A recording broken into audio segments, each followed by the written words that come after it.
तो हिंदू मुस्लिम कैसे हो जा, भारत पाकिस्तान कैसे हो जा, मंदिर मस्जिद कैसे हो जा। हिंदुस्तान की जनता इतनी चालाक हो चुकी है, इतनी बुद्धिमान है, वो बोलती कम है। बीजेपी की खेल समाप्त करने के लिए तैयार हो गई है।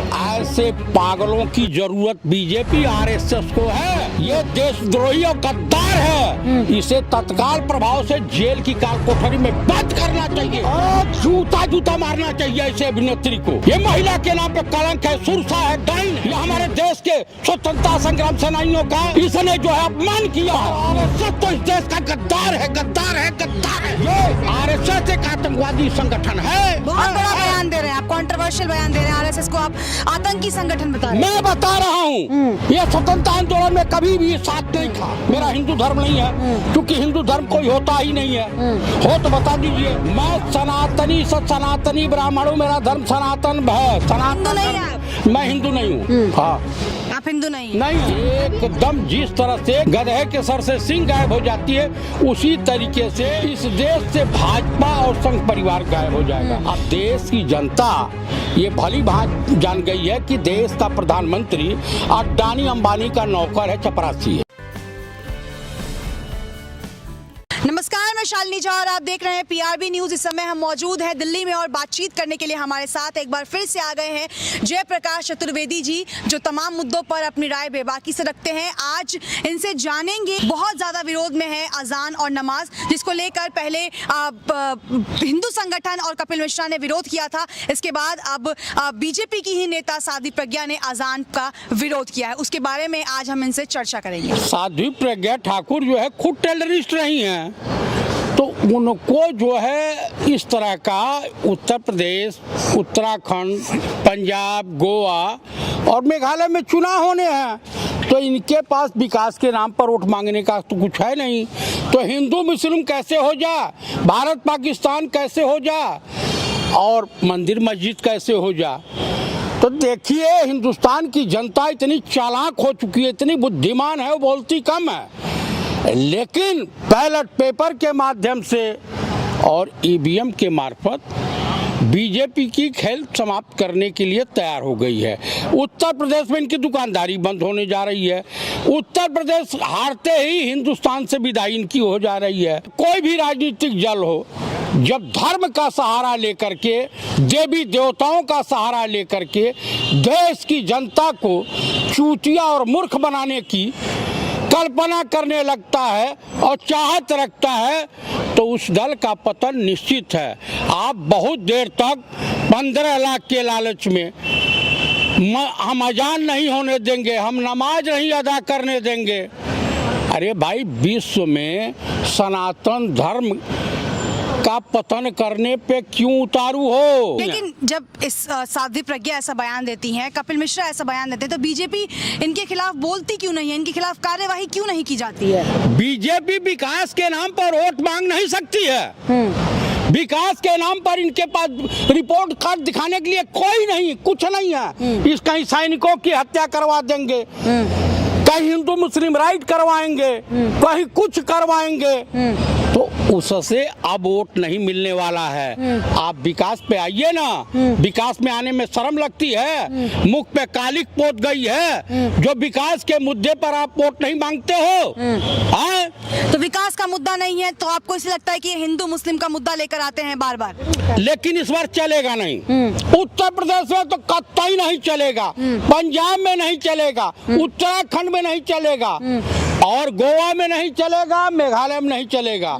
लोगों ने बड़े आराम से त्रिपुरा का दंगा देखा है, जो साजिश के तहत करवाया गया था। बड़े शौक से दिल्ली का दंगा देखा है। अरे भाई, हिंदू मरे या मुसलमान मरे, मरता तो इस देश का इंसान है, नागरिक ही है ना।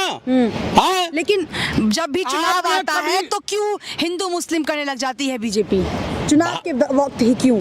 क्योंकि जुमलेबाजी बकैती जिंदगी भर किए हैं, झूठ बोले हैं, फौरेब किए हैं, तो इसके अलावा इनके पास कोई रास्ता नहीं है। अब देश की जनता ये भली भांत जान गई है कि देश का प्रधानमंत्री अडानी अंबानी का नौकर है, चपरासी है। और उत्तर प्रदेश के सीएम को जान गई है कि ढपोर संखी है, ये ढोंगी है, ये कुछ नहीं कर सकता। तो तो इसलिए इन दोनों की दुकानदारी बंद होने जा रही है, और किसी की दुकानदारी बंद होगी तो छटपटाहट होती है। लेकिन एक तरफ हम बीजेपी को कहते हुए ये सुनते हैं कि ये देश जो है सेक्युलर है, धर्मनिरपेक्ष है, यहाँ पे हर धर्म का सम्मान होता है, लेकिन दूसरी तरफ की अगर तस्वीर देखें तो केवल मुस्लिमों को ही टारगेट किया जाता है। ऐसा क्यों?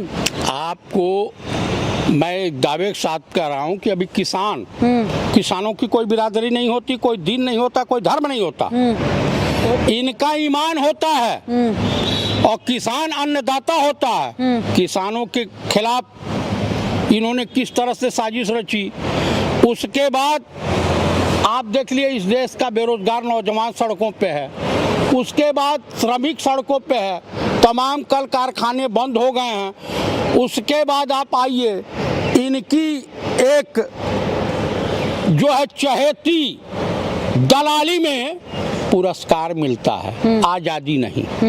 आजादी खून पसीना। किसको मिला पुरस्कार दलाली में? किसके कैसे दलाली कह सकते हैं आप? कंगना रणावत को मिला है दलाली में। लेकिन उनके तो काम पे उनको मिला है। सुनिए, उनके काम पे उनको, दलाली पे थोड़ी। उनको दलाली पे मिला है।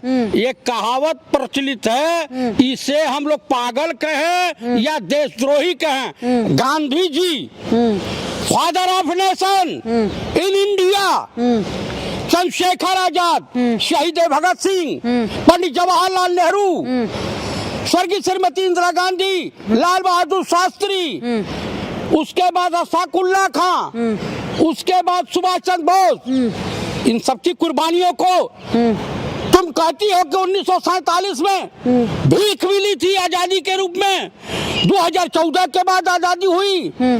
ऐसे पागलों की जरूरत बीजेपी आरएसएस को है। ये देशद्रोही और गद्दार है, इसे तत्काल प्रभाव से जेल की काल कोठरी में बंद करना चाहिए। भक्त मानते हैं उन्हें, देशद्रोही कैसे? और जूता मारना चाहिए ऐसे अभिनेत्री को। क्यों मारना चाहिए जूता? ये महिला के नाम पे कलंक है, सुरसा है, डाइन है। ये हमारे देश के स्वतंत्रता संग्राम सेनानियों का इसने जो है अपमान किया है, और आरएसएस तो इस देश का गद्दार है, गद्दार है, गद्दार है। देश की सेवा करता है, गद्दार कैसे बोल रहे हैं आप? ये आरएसएस एक आतंकवादी संगठन है। बहुत बड़ा बयान दे रहे हैं आप, कंट्रोवर्शियल बयान दे रहे हैं। आरएसएस को आप आतंकी संगठन बता रहे हैं। मैं बता रहा हूँ, ये स्वतंत्रता आंदोलन में कभी भी साथ नहीं था। हाँ, हमेशा स्वतंत्रता आंदोलन का विरोध किया। हिंदुओं को तो साथ देते हैं पूरी तरह से। कौन हिंदू देता? आप हिंदू हैं, आप हिंदू हैं, मैं हिंदू नहीं हूँ। तो आप क्या हैं? मेरा धर्म है सनातन धर्म, मेरा हिंदू धर्म नहीं है, क्योंकि हिंदू धर्म कोई होता ही नहीं है। हो तो बता दीजिए।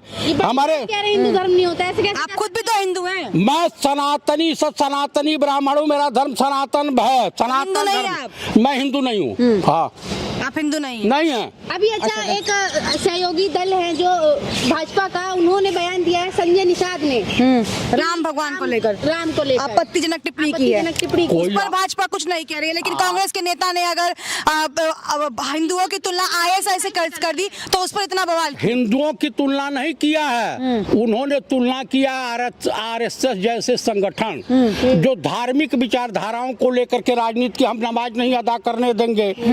एक कपिल सिब्बल, कपिल मिश्रा, और इसका क्या नाम है, प्रज्ञा ठाकुर जैसे आतताइयों को लेकर के। आने वाले समय में उत्तर प्रदेश में चुनाव है, बहुत कम समय बचा हुआ है, उसको लेकर आज अमित शाह, गृह मंत्री अमित शाह पहुंचे हैं वाराणसी। वहां पे चुनाव की जीत के लिए पाठशाला शुरू कर दी है और जीत मंत्र भी दे दिया है। जिस दल का संगठन मंत्री मध्य प्रदेश में जाके ये बयान देता हो कि मेरे एक जेब में ब्राह्मण है और दूसरे जेब में बनिया है, तो बनिया और ब्राह्मण आरएसएस के और बीजेपी के बाप के चपरासी हैं। ब्राह्मण चला कांग्रेस की ओर। आओ उत्तर प्रदेश में तुम्हें नजारा दिखाते हैं, वोट के लिए तुम मोहताज हो जाओगे। आओ रूरल एरिया में आओ, तुम्हें बताते हैं, तुम्हारा मंत्र और जंत्र सब फेल हो जाएगा। लेकिन बीजेपी तो कहती है कि ब्राह्मणों का पूरा सपोर्ट है। ब्राह्मण उनके बाप का चपरासी है, उनको जलील करोगे, उनकी हत्याएं करोगे, उनके बहू बेटियों को जेल में भेजोगे, तो तुम्हारे बाप का चपरासी है, नहीं वोट देंगे। तो वो तो कहते हैं ना कि ब्राह्मण का पूरा सपोर्ट है। कहने दीजिए। जो गद्दार टाइप का ब्राह्मण होगा, देशद्रोही होगा, नालायक होगा, जो बीजेपी को वोट करेगा वो गद्दार ब्राह्मण, गद्दार है अपने जो कांग्रेस को करे वो गद्दार नहीं है। अच्छा, जो बीजेपी को करे वो गद्दार नहीं है, जो कांग्रेस को करे वो जब मंत्र चलेगा फिर हाँ। चुनाव में उनका कोई मंत्र नहीं चलेगा। इस बार दुकानदारी उत्तर प्रदेश में साफ है। साफ है ये आप कह रहे हैं। अब मैं कह रहा हूँ वो तो 350 से ज्यादा सीटों का कह चुके हैं कि 350 से ज्यादा सीटें आ जाएंगी, हम जीत जाएंगे, बहुमत के साथ सरकार बनेगी। कांग्रेस की 250 सीट आ रही है। आप चुनाव के बाद आप मिल लेना। ठीक है। अभी अमित शाह, योगी और मोदी का जो है त्रिमूर्ति तैयार हो चुका है। तीनों को कहा जा रहा है कि क्या लग रहा है अगर ये तीनों साथ आ गए, बड़े चेहरे माने जाते हैं, हराना कितना आसान होगा? किसको? इनको उठवा कौन दे रहा है उत्तर प्रदेश? हमको बता दीजिए। हराना बड़े मुश्किल है, बहुत बड़े बड़े चेहरे हैं। अरे कौन सा चेहरा है? चाणक्य नीति, भाई चाणक्य, एक मोदी और एक योगी। जो टकला है वो चाणक्य नहीं हो सकता। मुख्यमंत्री को टकला कह रहे हैं आप? टकला चाणक्य नहीं हो सकता। दिमाग तो चलाते हैं ना। अरे दिमाग चाणक्य का दिमाग है, एक अपराधी खुरापाती का दिमाग है। समझ गई? चलिए, एक आखिरी सवाल ये है कि क्या लग रहा है उत्तर प्रदेश में हिंदुत्व मॉडल और विकास मॉडल कितना काम कराएगा योगी? उत्तर विकास के बाद इनका रिपोर्ट कार्ड नहीं, क्या दिखाएंगे कि किसानों पे गाड़ी चढ़ा दिया, फ्लाईओवर बना दिया, सब फ्लाईओवर बना दिया, राजमार्ग बना दिया, कहाँ राजमार्ग उत्तर प्रदेश बना दिया? को स्मार्ट सिटी बना दी। कहाँ है? आपने देखा है किसी बड़े बड़े होर्डिंग्स तो लगा दिए ना दिल्ली में। तो होर्डिंग लगाने से और क्रीम पाउडर लगाने से खूबसूरती बढ़ जाएगी क्या? अब विकास हो जाएगा? देखिए, देश की जनता, उत्तर प्रदेश की जनता ये मान चुकी है कि मोदी अडानी अंबानी के नौकर हैं और योगी जो है खुरापाती खोपड़ी के हैं, झूठ बोलते हैं, ढोंगी हैं, फौरे भी हैं। तो ये थे हमारे साथ जयप्रकाश चतुर्वेदी जी, जिनका गुस्सा आपने देखा और आज इन्होंने जो है सरकार पर खूब प्रहार किया है, खूब वार किया है और योगी सरकार को जो है एक चैलेंज दे दिया है कि उत्तर प्रदेश में उनकी सरकार नहीं आएगी। ऐसी खबरों के लिए आप देखते रहे PRB न्यूज़। धन्यवाद।